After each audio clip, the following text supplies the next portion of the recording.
Bisa dengar ya saudara ya? Agak dengung kayaknya sih. Yes. Ya. Pertama-tama saya ucapkan selamat tahun baru ya. Kita dah lewati tahun 2022 ya. Dengan penuh perjuangan. Saya percaya tidak mudah. Ya, hidup di tahun 2020, 21, 22 kita dihantam dengan berbagai masalah ya. PPKM lah, PSBB lah, lockdown lah, dan semua pekerjaan usaha kita macet ya, ada yang dipecat, ada yang kekurangan, ada yang bangkrut. Tapi jangan khawatir saudara. Tadi yang memang diizinkan itu terjadi untuk menguji kesetiaan kita.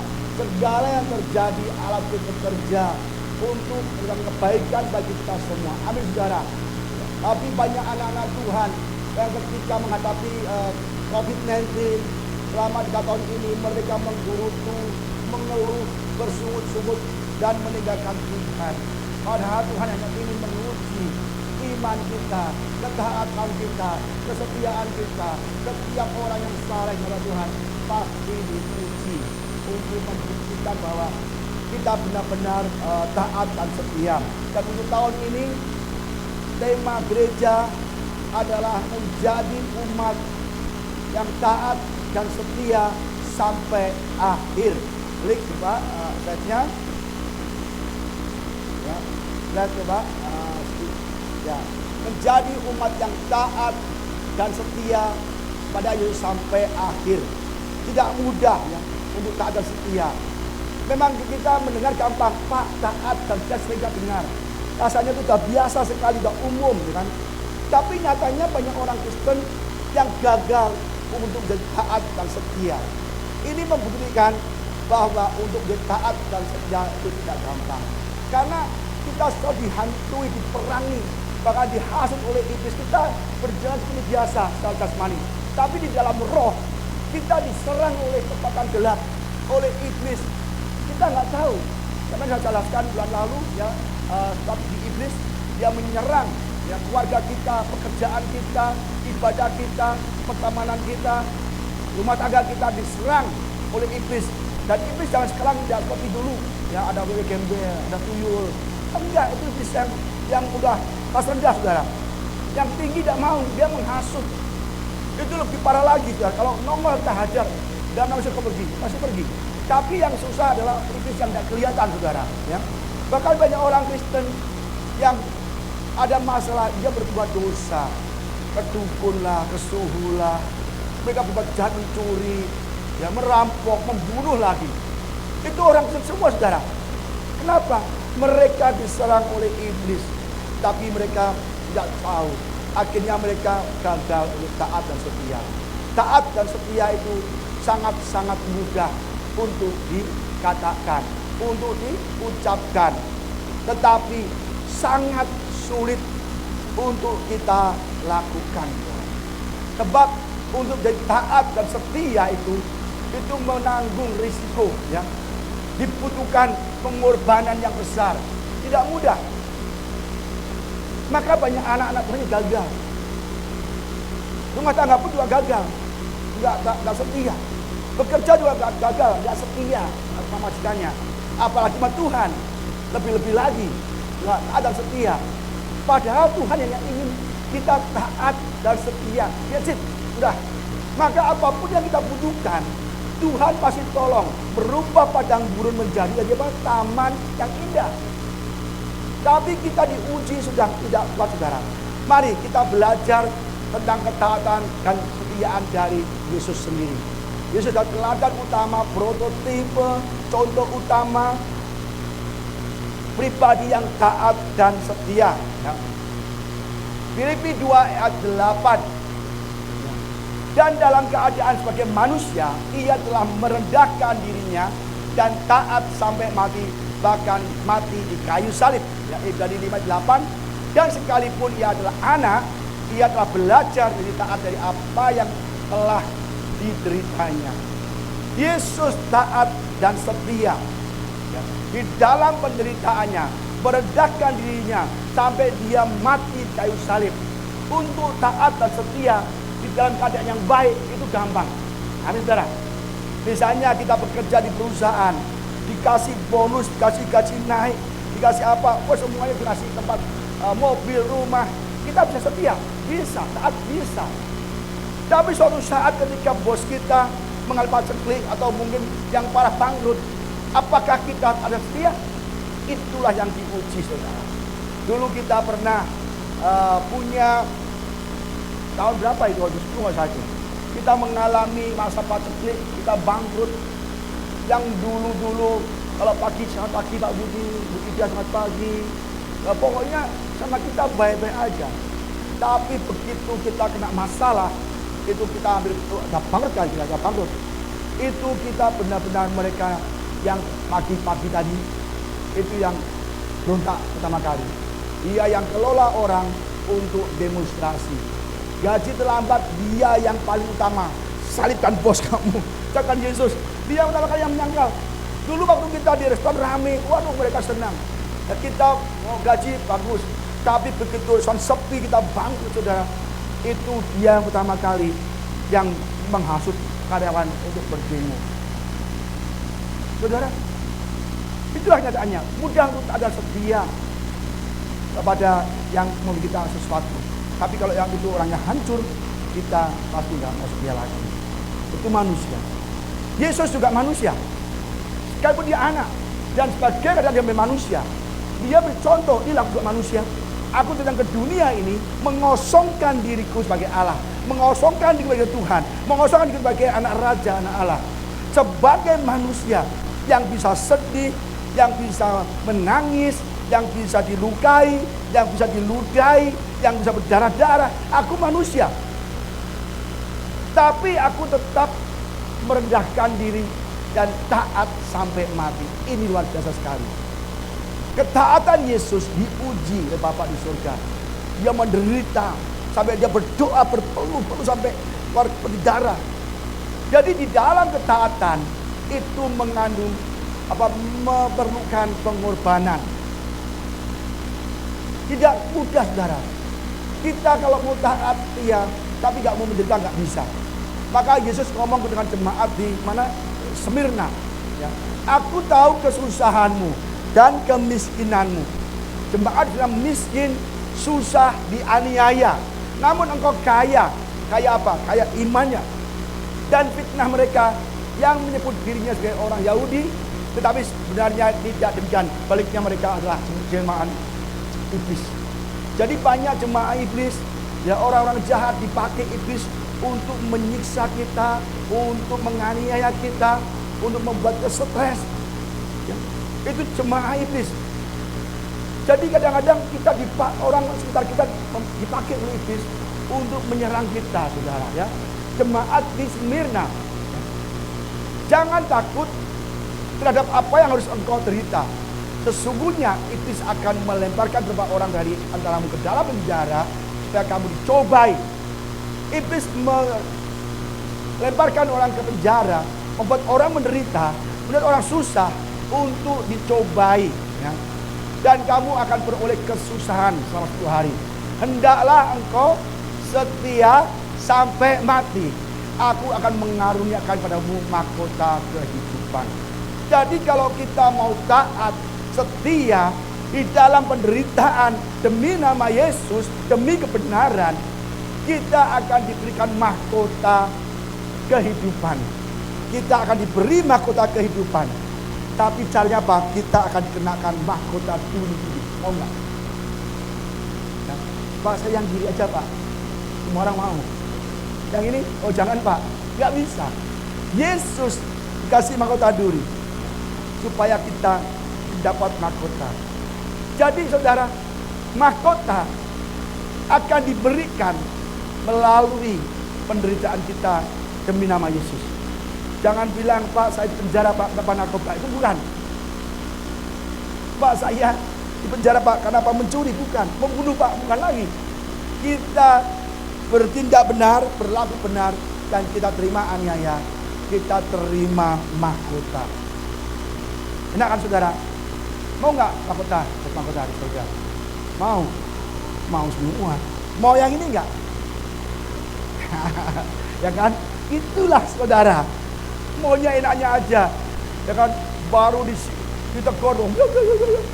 Kembali jahat. Waduh.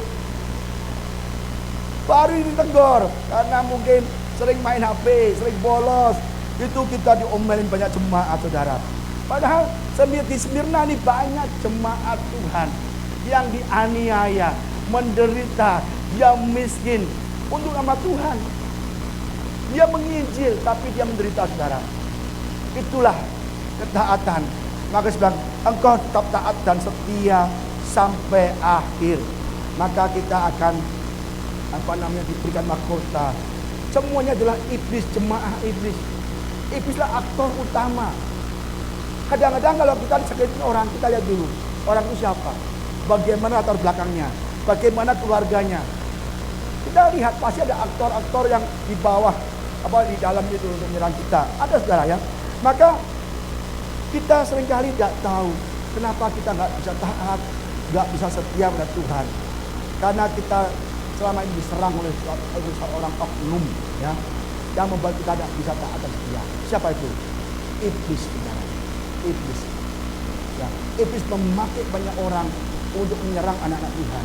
Iblis memakai orang-orang Yahudi yang itu untuk menyerang murid Yesus di Smyrna. Mengerikan saudara. Jadi di akhir zaman ini ya, kita harus menang dulu dari iblis. Iblis zaman sekarang nggak nongol kayak tuyul itu enggak. Kak genduwo, wewe gombel, suster ngesot, nggak ada, jangan aja susternya. Keluar sana, jangan ngesot-ngesot lagi berdiri. Gitu kan. Itu gampang musirnya saudara. Itu setan yang benar-benar rendah, kelas rendah.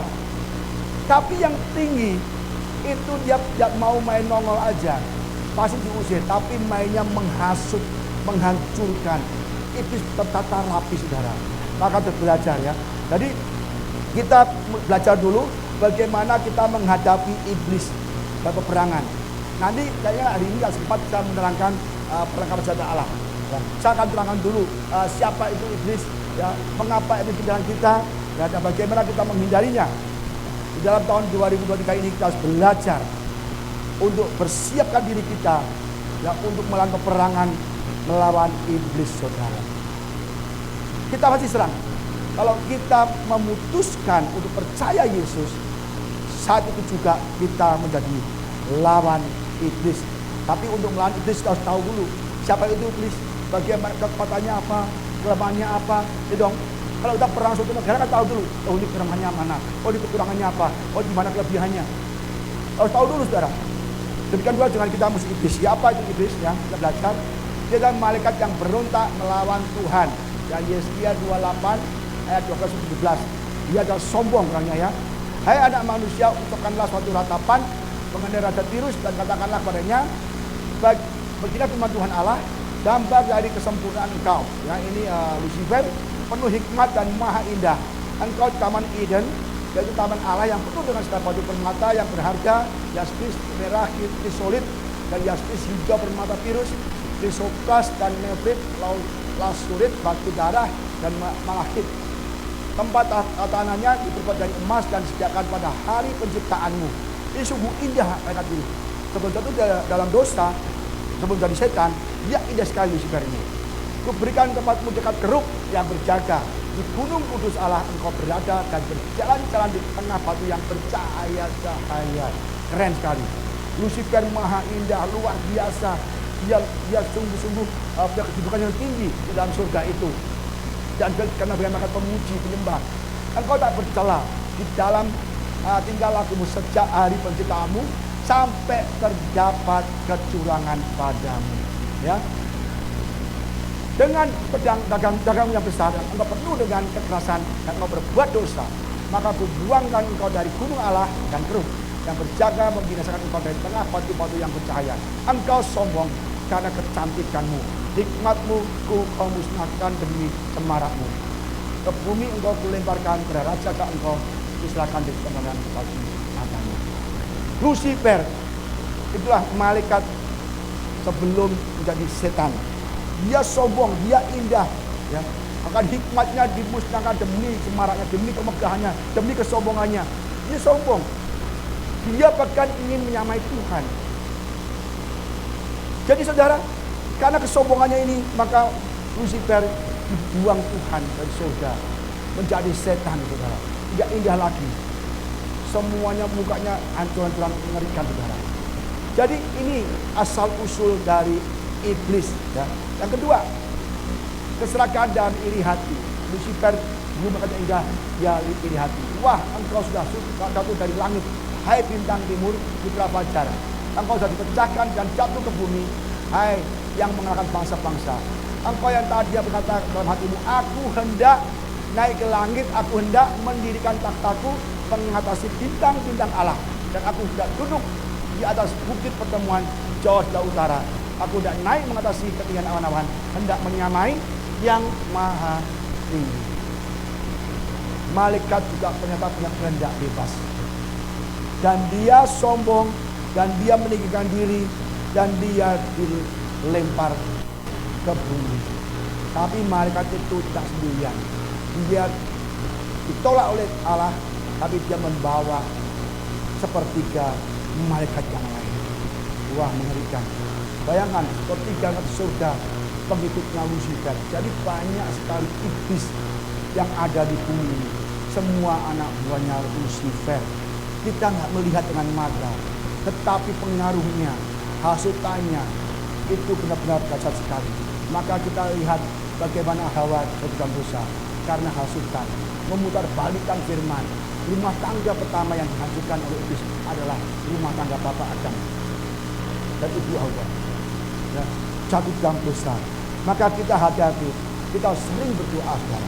Tahun 2023 ini akan banyak serangan-serangan yang akan menyerang hidup kita, rumah tangga kita, keluarga kita, keuangan kita, kesehatan kita. Kita harus kuat dalam Tuhan. Maka saya minta pada saudara, rajin-rajinlah beribadah, rajin-rajinlah baca firman Tuhan, rajin-rajinlah berdoa senantiasa, rajin-rajinlah saudara memuji menyembah. Saya benar-benar tidak berani melewatkan hari tanpa doa, tanpa baca Alkitab. Saya takut sekali. Sejak saya bertobat tahun 2010 sampai sekarang, setiap hari saya selalu baca Alkitab. Bahkan saya selalu berdoa. Saya tidak hanya ibadahnya minggu jam 10 saja, tidak, saudara. Saya ibadah setiap hari karena saya takut kalau saya sekali ya ibadah, saya akan lemah, saudara. Saudara bertanya kepada karyawan kita, mungkin ada ibu kita atau ibu, setiap hari, awali hari, selalu menghadap Tuhan. Karena saya takut, kalau tidak ada ibadah dan hidup saya, mudah diserang oleh iblis. Banyak sekali serangan datang menyerang kita. Tapi kita harus kuat di dalam Tuhan. Tahun 2023 itu bukan tahun yang mudah.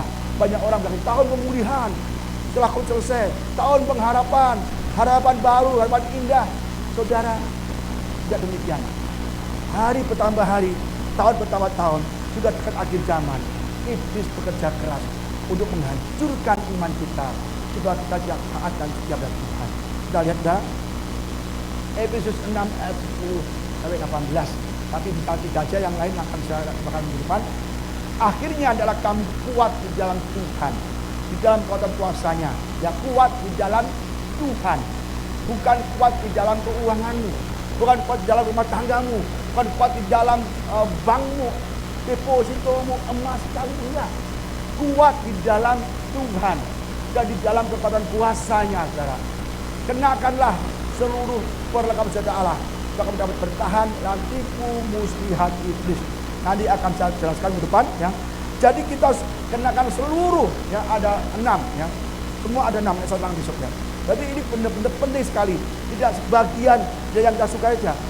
Dan lagi, supaya kita dapat bertahan melawan tipu muslihat iblis. Iblis tidak nongol, setan mengerikan, tidak, saudara. Tapi iblis menggunakan tipu muslihat. Maka begitu Hawa ngobrol sama ular, dihasut, firman Tuhan diputar balikan. Ingat, iblis itu tahu firman, ya. Kita anak Tuhan gak hafal firman, nggak pernah baca firman. Iblis itu hafal firman. Dia ngomong sama Hawa, ngomong tentang firman. Mencobai Yesus pakai firman. Tapi kita anak Tuhan tidak pernah baca firman. Itu kita sasaran empuk dari iblis, saudara. Hati-hati. Hawa jatuh karena iblis memakai firman. Itu terbalikkan. Dia pintar sekali, licik. Maka saudara, saya minta tahun ini, mulailah hari ini, baca firman Tuhan. Beli Alkitab sepanjang tahun. Hari ini apa? Besok apa? Setahun itu habis, saudara. Enak, gak banyak. Paling cuma perlu 15 menit ya sampai. Nanti kita akan dikuatkan, ya. Dan iblis itu punya struktur, ya. Karena kita bukan darah dan daging, ya. Kami pemerintah dan melawan penguasa, melawan penghulu dunia yang gelap, dan roh-roh jahat di utara. Jelas, musuh kita bukan mertua kita, ya. Bukan tetangga kita, bukan pasangan kita, bukan anak kita, bukan orang tua kita, tetapi pemerintah, ya, penguasa melawan penghulu udara dan roh jahat udara. Iblis punya hierarki yang rapi, kekuatan dari tertinggi sampai terendah. Seperti pemerintah Indonesia kan, ada presiden, ada wakil, ada menteri, ada gubernur, ada wali kota, lengkap sampai ke tingkat RT. Sama dengan iblis, dan mereka punya taktik strategi yang luar biasa sekali. Sudah bahas bulan lalu. Jadi kita jangan pikir apa nggak ada iblis, Pak, tenang aja. Hati-hati. Dia memakai tetangga kita, keluarga kita, teman kita untuk menghancurkan hidup kita supaya kita tidak taat dan setia pada Tuhan. Dan setelah itu hati kita akan dikuasai. Maka baca firman Tuhan, saudara. Hati-hati, ya. Mengapa orang bisa dipengaruhi oleh roh jahat? Karena tidak melakukan kehendak Tuhan. Maka masuk dalam hati kita. Lihat di belakang saya, ya. Ini, saudara. Kalau kita setiap hari membaca firman, setiap hari berdoa, ya, dan kita terus memuji Tuhan, hati kita dipenuhi oleh Tuhan, oleh Roh Kudus, maka hati kita perlu terang, dan iblis yang gelap itu tidak akan berani masuk. Ya. Jadi kalau kita setiap hari melakukan firman Tuhan, kehendak Tuhan, itu iblis tidak berani menyerang kita. Dia keluar dari hati kita. Tetapi apakah keluar selesai? Tidak. Dia keluar, tapi dia mau jauh-jauh. Dia mengelilingi hidup kita. Wah, ini udah Tuhan nih, udah bertobat nih, sungguh-sungguh nih, udah dibaptis nih. Iblis keluar, dia keluar karena ada Roh Kudus. Tapi dia mengitari kita. Terus mencari celah. Ya. 1 Petrus 5:8, sadarlah dan berjaga-jagalah. Lawan musuh iblis berjalan keliling sama seperti singa yang mengaum-ngaum dan mencari orang yang dapat ditelannya. Dia keliling terus mencari celah. Jadi dapat bertobat, hati kita bersih, semua kotoran iblis keluar semua. Tapi dia nggak jauh-jauh dari kita. Dia berkeliling sekitar kita untuk mencari celah. Kalau satu celah itu terbuka, maka iblis akan masuk. Satu celah kita berbohong, menipu, atau kita berzina, satu iblis roh itu masuk, roh najis, semuanya akan masuk. Kalau udah masuk semua, akhirnya kita tidak mau cakap lagi, udah malas lagi ke gereja, malas ibadah, malas muji Tuhan, malas berdoa. Akhirnya hati kita gelap dan iblis bertakrat di kita. Roh Kudus tidak mau. Roh Kudus tidak mau berdampingan dengan roh jahat. Hati pilih mamon, setan, atau Tuhan. Tuhan atau hantu. Hah? Siapa mau pilih Tuhan? Katakan dulu. Semua. Baca Alkitab mau nggak? Angkat tangan. Ya, nggak mau. Itu loh. Makanya mudah berkata taat dan setia, tapi susah melakukannya. Ya kan? Mau mahkota, tapi tidak mau mahkota diri. Mahkota diri ini dapatkan melalui mahkota diri. Mau nggak yang ini? Mau. Ini mau nggak? Nggak mau. Nah, kan nggak bisa lah. Saudaranya enaknya terus ya. Tuhan pusing loh. Ini umat Kristen, umat Tuhan ini maunya enak terus. Ya. Jadi kita tahu ya, hidup kita tahun 2003 harus kita jaga waspada supaya jangan membuka celah bagi iblis ya. Rumah tangga juga demikian ya. Rumah tangga, Pak, istri saya sayang, Pak, suami saya sayang, Pak. Iya sayang, tapi kalau di luar sana digoda oleh kuntilanak, kalau dengar saudara, di luar banyak kuntilanak saudara, ya kan? Makanya kita berdoa untuk suami kita, Tuhan berikan iman, tambahkan iman yang tinggi, pada setia dan keluarga, setia dan istri. Ya. Jangan doakan berkat terus, jangan saudara. Berkatnya banyak hilang saudara. Berkat Tuhan tinggi, terbang nggak pulang. Jangan saudara ya. Jadi kita itu akan Jadi kalau kita tidak percaya kita lagi, kita akan hancur saudara. Ya. Dan kalau sudah satu iblis masuk, dia akan bawa 7 iblis yang lebih besar lagi, lebih puas, lebih gas lagi. Banyak, iblis banyak, bisa 7, bisa 10, bisa 2000 lagi. Kita lihat ya. Lukas 8 ayat 26-34. Lalu mendatangi Yesus dan murid-muridnya di tanah orang Gerasa yang terletak di seberang Galilea. Setelah Yesus naik ke darat, datanglah seorang laki-laki dari kota itu menemui dia. Orang itu dirasuki oleh setan-setan dan sudah lama ia tidak berpakaian dan tidak tinggal dalam rumah tapi dalam pekuburan. Ketika ia melihat Yesus, ia berteriak lalu bersungkur di hadapannya dan berkata dengan suara keras, "Apa urusanmu dengan aku, hai Yesus anak Allah yang maha tinggi? Aku memohon padamu supaya engkau jangan menyiksa aku." Bayangkan saudara, setan pun kenal Yesus. Setan percaya Yesus anak Allah. Setan percaya bahwa dia akan dimasukkan ke tempat penghukuman. Ya kan? Katakan dulu, kan? Apa aku mohon padamu ini supaya engkau jangan menyiksa aku. Ia berkata sebab Yesus memerintahkan roh satu keluar dari orang itu. Karena sering roh itu menyeret dia, maka untuk menjaganya ia dirantai dan dibelenggu, tapi ia memutuskannya dengan segala pengkat itu dan ia dihalau oleh setan itu ke tempat-tempat yang sunyi. Setan kalau merasuk orang jadi kuat. Jadi kuat. Rantai, belenggu, semua dipatahkan. Bukan dirinya saja sendiri. Jadi orang yang dirasuk setan dengan orang yang kesetanan beda saudara ya. Ya, ini dirasuk setan, dia nggak sadar. Telanjang pun dia nggak malu. Tapi orang yang dihasut setan, dia mau telanjang malu. Dia sadar. Tapi jiwanya sudah diikat ke setan, dikuasai setan. Lain sama orang kerasukan setan, dia nggak sadar. Dikuasai semua punya oleh setan. Maka dia nggak sadar kalau dia telanjang. Dia nggak malu. Bahkan dia kena kempat sekali ekstra. Ini sekian banyak sekali 2000 saudara, ya, lebih.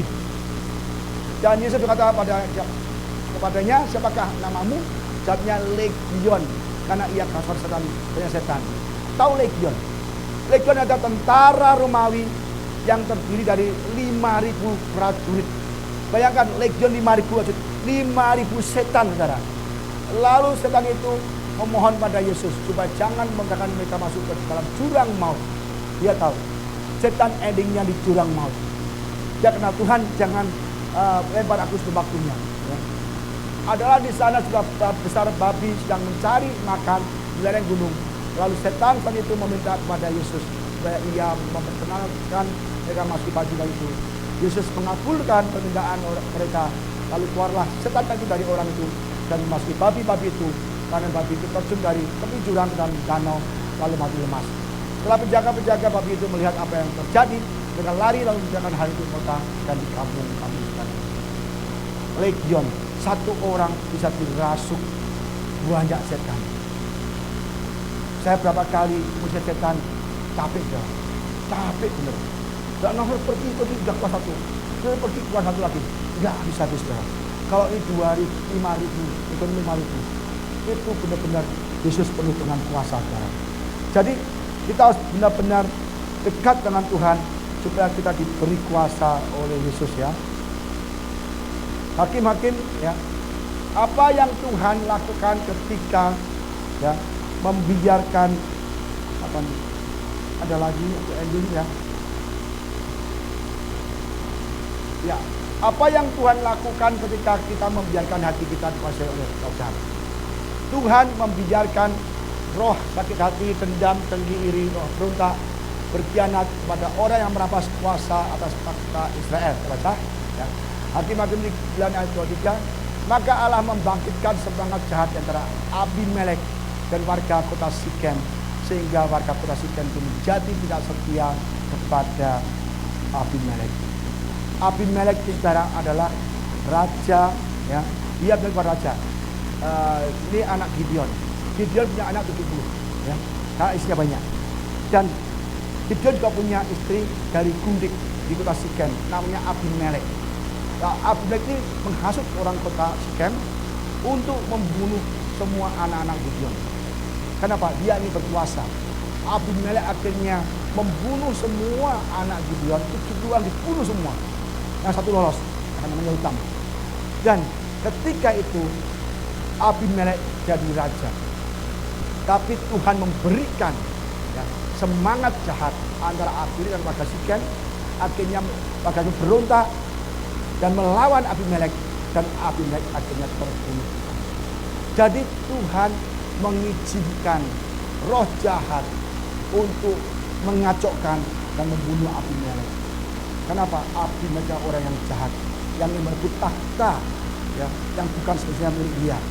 Dan saudara, kalau kita kadang-kadang jahat, Tuhan bisa memakai orang untuk melawan kita. Contohnya ini, ya, 2 Tawarik 10 ayat 22 ayat 3.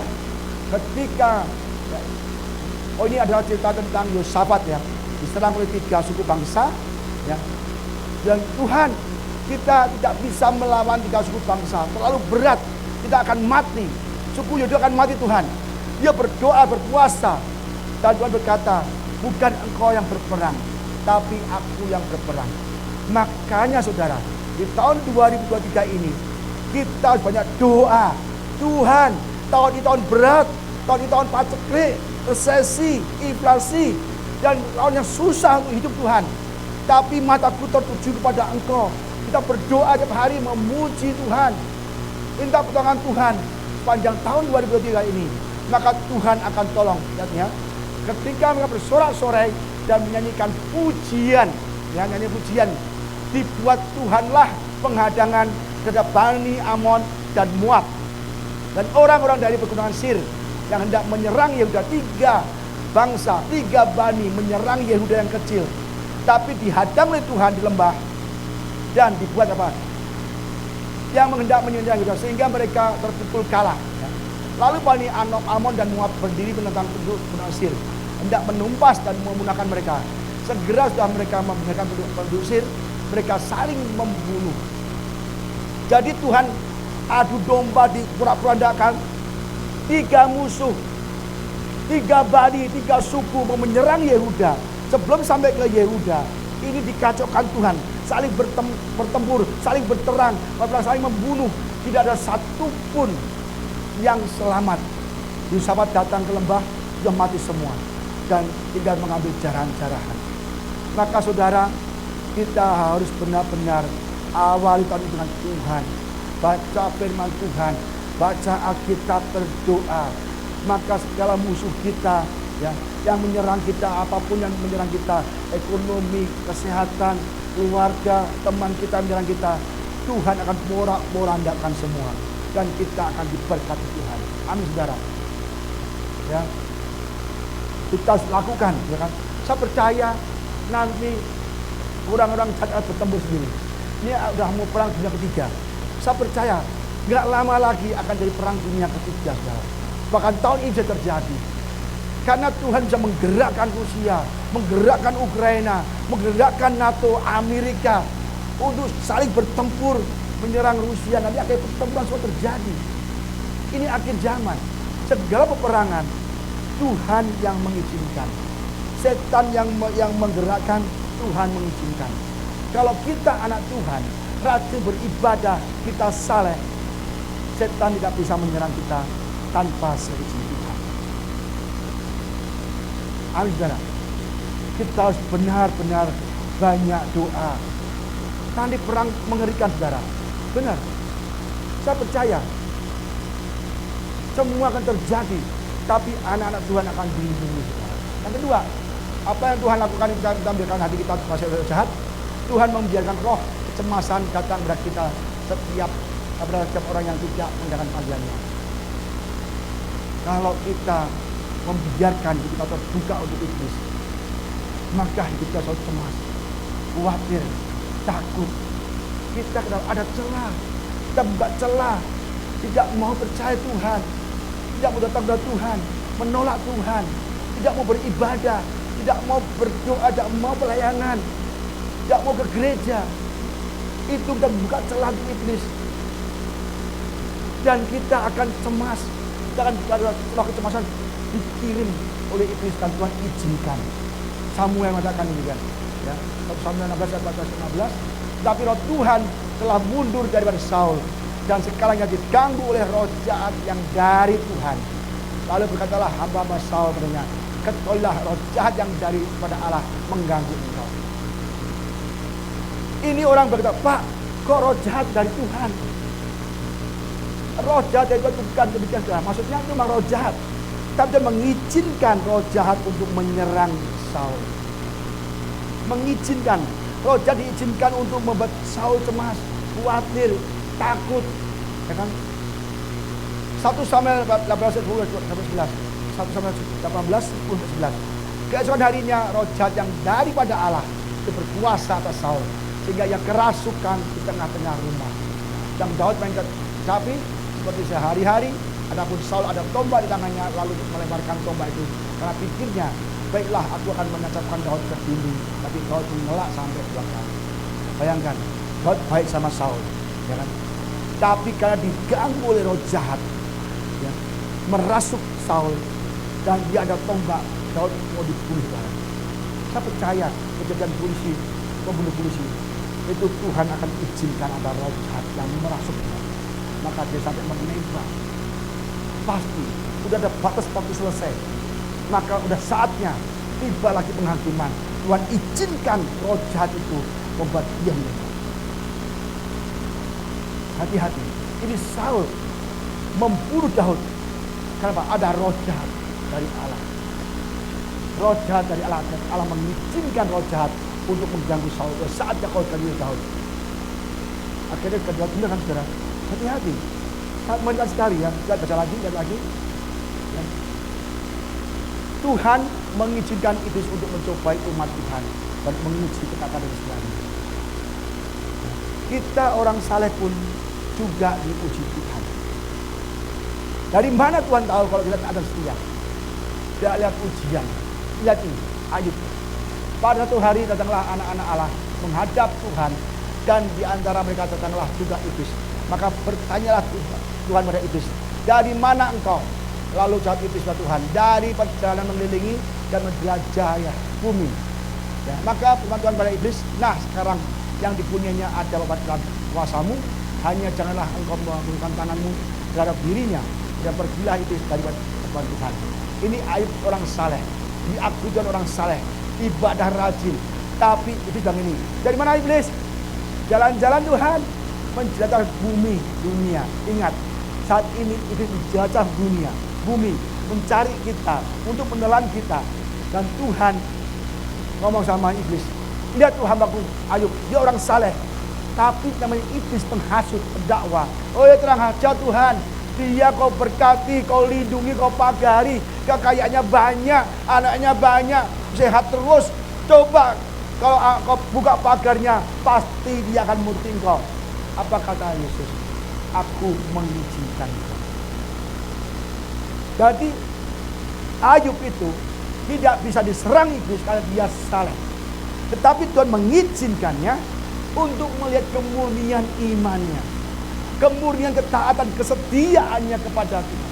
Maka kalau kita ada penderitaan, ada bangkrut, nggak ada omset, jadi pecat, di PHK, ada sakit penyakit, kita harus sadar bahwa kita sedang diperhatikan Tuhan. Tuhan sedang menguji iman kita, ketaatan kita, kesetiaan kita. Apakah kita mau memakai mahkota duri dari Tuhan? Penderitaan. Tapi kita seringkali menyalahkan Tuhan. Ayo ke gereja, nggak mau aku ke gereja. Utangku banyak. Kalau Tuhan kasih aku ngasih utang, saya ke gereja. Terserah kamu kata begitu. Kan? Mereka minta dipulihkan dulu. Justru ada penderitaan. Itu Tuhan bisa menguji kita menilai kita apakah kita taat atau setia. Kalau kata ada setelah uji bebas murni, waduh saudara, kita akan diberkati 2 kali lipat. Mau saudara 2 kali lipat? Mulai tahun ini saudara, jika kita mengalami masalah apapun, seberat apapun, jangan sekali-kali kita mengatakan, ya ini dari Tuhan. Semua memang dari setan. Sudah kita murtad dari Tuhan, tapi kita izinkan untuk menguji iman. Iblis mencobai kita supaya jatuh, tapi Tuhan izinkan pencobaan datang untuk menguji ketaatan kita. Kalau teruji, maka Tuhan akan berikan, kembalikan 2 kali lipat. Saya paling sering diuji masalah keuangan. Tanya ibu Ida, teman-teman semua bersaksian. Banyak sekali kesaksian. Kita diuji setiap hari, setiap bulan, setiap tahun diuji kekurangan. Tapi setiap hari Tuhan berikan. Daily bread saudara. Memang kita mengembalakan, kita pelayanan, semuanya kita untuk Tuhan. Tapi tetap saja Tuhan akan uji ketaatan kita. Maka setiap hari saja Tuhan berikan kekuatan. Jauhkan kami dari pencobaan, jauhkan kami dari dosa. Doa Bapak kami saya doakan tiap hari. Kali itu yang Tuhan ajarkan. Ingat, dunia ini dalam genggaman iblis. Iblis pergi menjelajah dunia, bumi setiap hari. Kita nggak sadar di sebelah kita kanan kiri kita nggak tahu ada iblis. Ya, kita nggak sadar. Di gereja pun banyak iblis. Bahkan Yesus mengusir setan di rumah ibadah. Hati-hati saudara. Ya.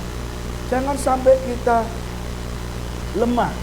Sebab iblis mengaum-ngaum tiap hari berkeliling-keliling. Iblis kerja keras. Dia tahu bentar lagi dia akan diadili, dibuang jurang maut. Dia membawa sebanyak-banyaknya. 1/3 malaikat diambil dari surga. 1/3 bumi akan diambil dari surga.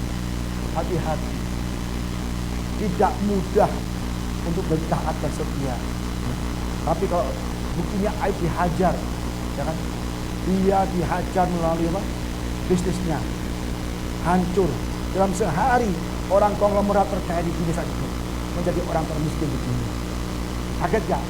Kita baru kehilangan omset, kita baru kehilangan pekerjaan, kehilangan kesehatan, kita sudah marah-marah sama Tuhan. Ayub dari orang kaya diambil hatinya habis. Kedua, anaknya 10 mati semua. Apa nggak stres tuh?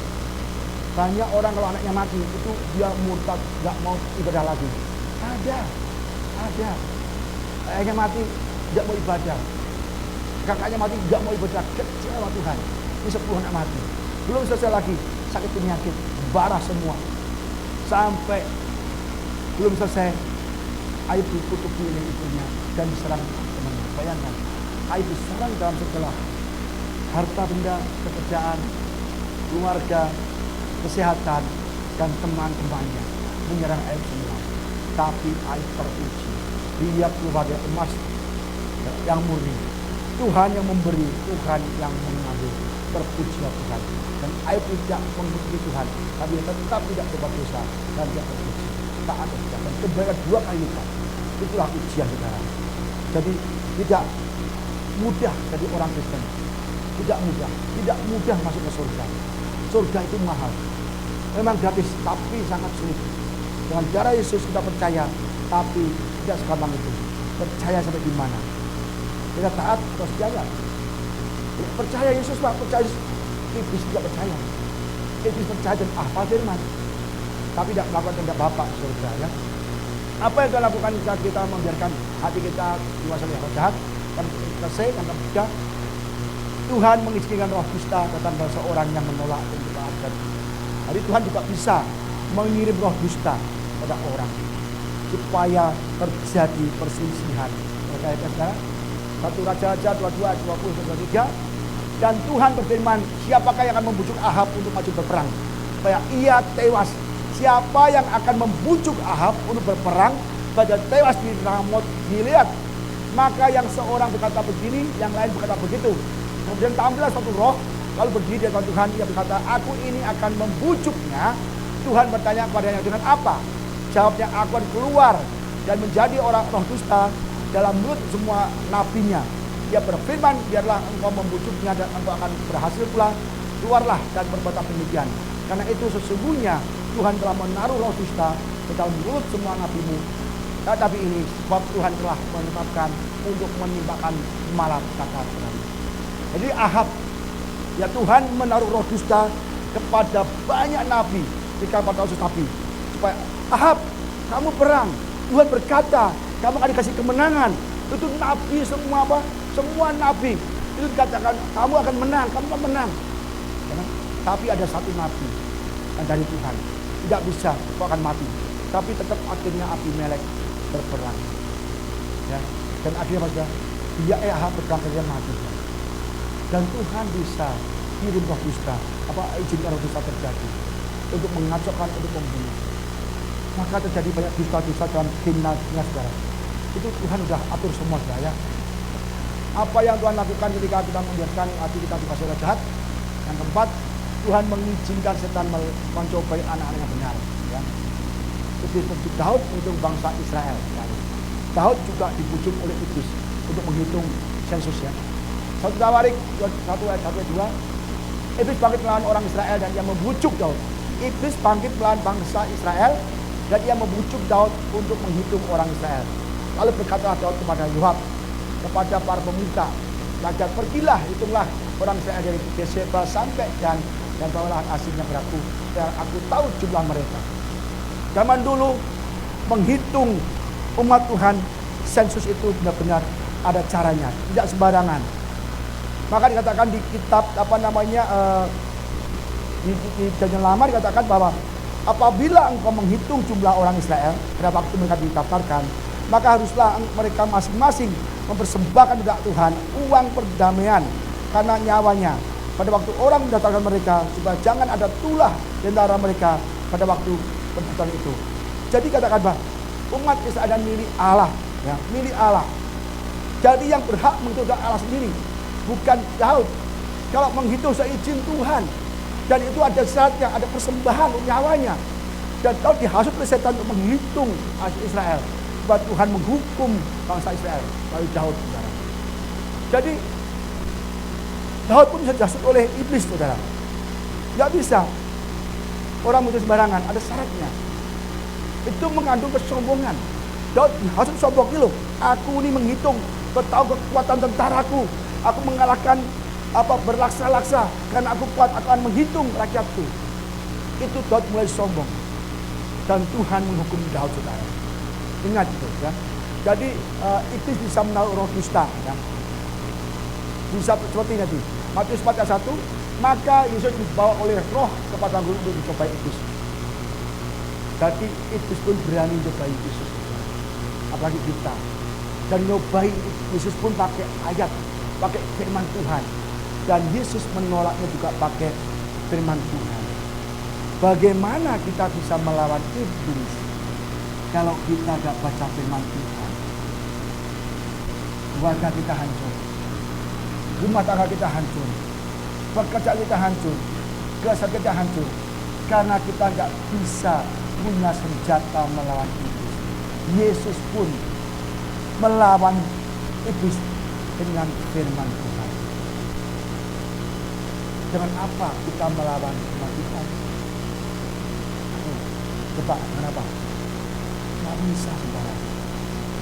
Maka itu saudara, bacalah Alkitab setiap hari. Itu pedang roh yang kita bicarakan untuk melawan si jahat. Makanya Tuhan ngomong sama Simon, Simon, lihatlah iblis telah menuntut untuk menampi kamu terus jantung. Simon, murid Yesus, ditampi oleh iblis. Kita adalah murid-murid Yesus. Tahun ini kita semua akan ditampi, digocoh, dicobai oleh iblis. Bukan dengan wajah mengerikan, tuyul, bukan. Itu gampang. Suster kisah panjang aja. Tapi dengan tipu muslihat, kita akan digocoh, dihasut. Mengerikan, saudara. Hati-hati, ya. Kita akan ditampi seperti gandum. Dan kita tidak akan bisa menang oleh iblis. Karena iblis punya pemerintah, ya, penguasa, penghulu, Rojat tata rapi. Kita gak pernah rapi. Kita gak bisa menang dari iblis kalau kita gak pernah baca Alkitab dan katakan firman Tuhan untuk melawan iblis. Karena firman Tuhan benar-benar berkuasa. Benar saudara ya, janji ya. Benar itu. Benar sekali. Kita bisa melakukan kuasa Tuhan. Maka saudara, banyak orang Kristen kesetanannya jadi. Bagaimana seorang bisa dibebaskan dari roh jahat ini? Melalui kuasa Tuhan Yesus. Ya. Ini ada ayatnya. Menjelang malam di balai pada Yesus banyak orang yang kerasukan setan. Dan dengan sepatah kata Yesus mengusir roh-roh itu dan menyembuhkan orang-orang yang menderita sakit. Yesus punya kuasa dan kita juga punya kuasa darah Yesus. Amin saudara. Ya, jangan kalau ada krisis lari, jangan. Ada berunduwo kita lari, jangan. Hadapi. Ada loh kalau ada setan lari. Saya sering loh saudara. Usir setan, rumah angker, sering sekali. Kita janganlah jangan takut. Berunduwo, tanda bukti bahwa kita nggak punya kuasa Tuhan. Ada masalah kita usir dan nama Yesus. Saya percaya atau bekerja dalam dengan kebaikan. Kalau kita kekurangan, kita firman Tuhan. Allahku kan memenuhi keperluanku menurut kekayaan dan kemuliaannya. Nyanyikan terus, ucapkan. Karena Ibrani mengatakan, malaikat melakukan firman Tuhan. Jadi kalau kita mengatakan firman Tuhan, malaikatnya nggak nganggur. Kitalah yang buat malaikat nganggur. Ada di Ibrani, kalau kita mengucapkan firman Tuhan, dalam nama Yesus, menulis aku sembuh. Sembuh. Akan melakukan. Dalam nama Yesus aku, walaupun gak punya uang, aku akan dilimpahkan keadilan. Kita mendapat iman dan katakan firman Tuhan. Pernah nggak kita mengucapkan firman Tuhan kalau kita saat ada penderitaan, sakit dan masuk sembuh? Jadi kita akan mengalami Yesus sudah musyrikan. Kedua, melalui permohonan orang-orang benar. Dan kita baca ayatnya Lukas 10 ayat 20. Kemudian ke-70 murid itu kembali dengan gembira dan berkata, Tuhan, juga setan-setan takluk kepada kami demi namamu. Kita bisa mengusir setan demi nama Yesus. Bisa mengusir sakit demi nama Yesus. Tapi kita ragu. Pak, kayaknya udah sembuh Pak. Pak, saya nggak bisa pulih Pak. Pak, saya pasti susah Pak. Pak, saya pasti hancur Pak. Nggak ada harapan lagi Pak. Jelas. Mengusir setan demi namamu. Setan takluk. Lalu kata Yesus kepada mereka, aku melihat iblis jatuh dari langit. Ketika Yesus mengusir setan, Yesus secara roh melihat itu semua.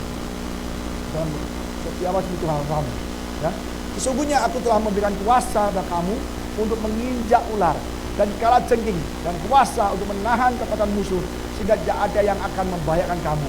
Namun demikian janganlah kamu bersuka-cita karena roh-roh itu takut padamu, dan bersukacitalah karena namamu ada terdatar di surga. Ya. Jadi ada pendeta yang hobinya ngusir setan, ya, jangan bangga. Ya, banggalah kalau namamu terdatar di surga.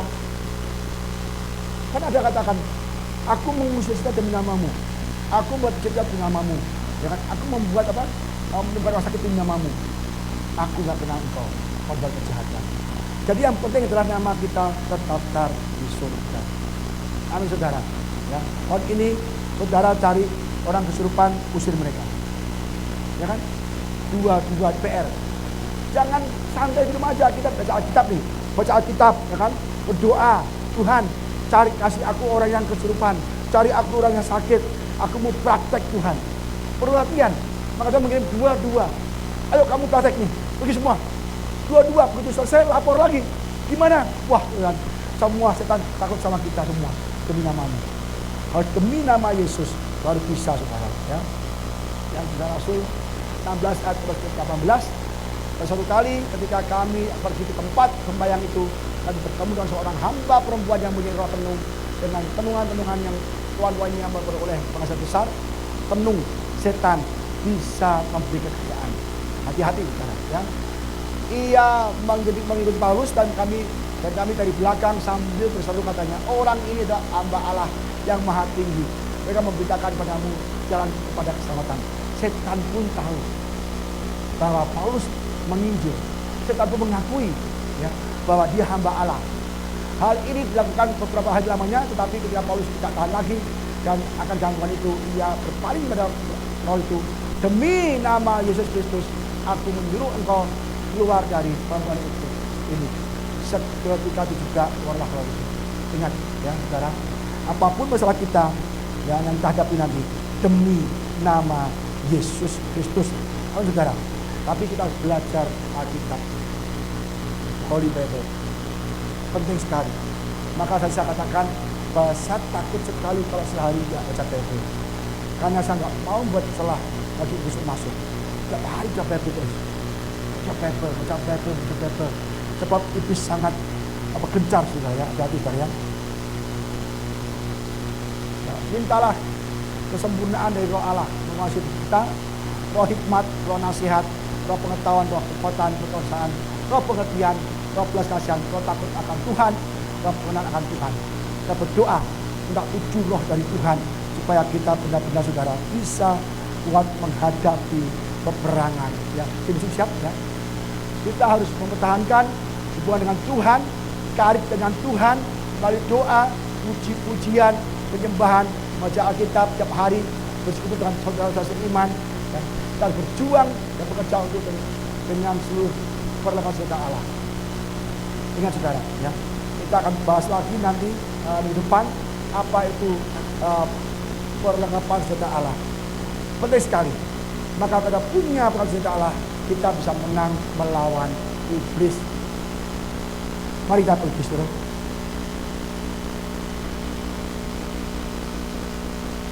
Di tahun 2023 saudara, tidak mudah, ya. Tidak mudah.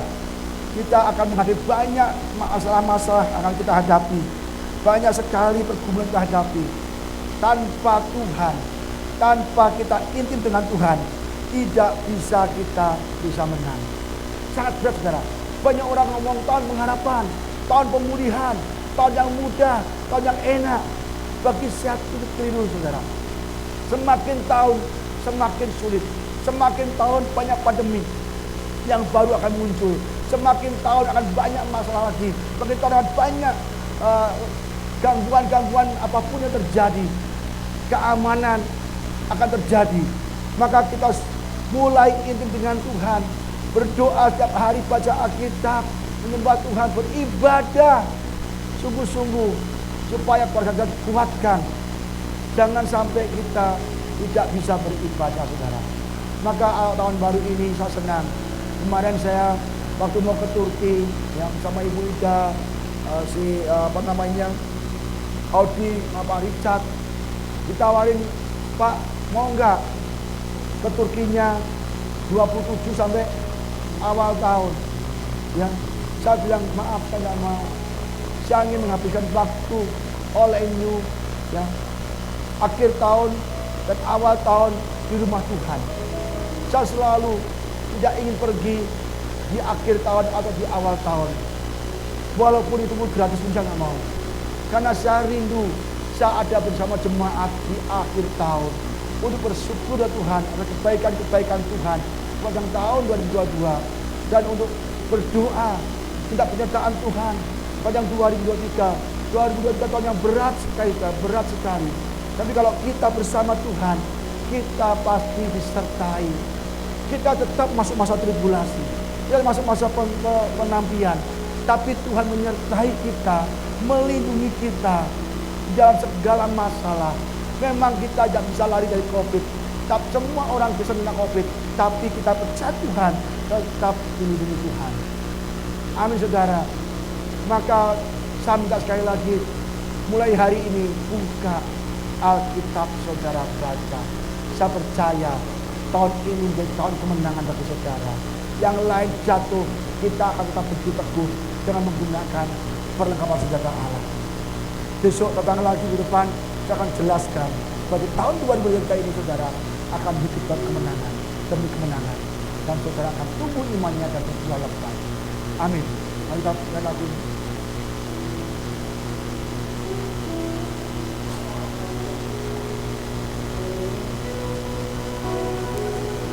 Yesus adalah penolong yang setia. Jadikanlah Yesus penolong kita yang setia. Tetapi sebelumnya kita setia juga kepada Tuhan, taat dan setia kepada Tuhan, maka Tuhan akan senantiasa setia melindungi kita, menolong kita.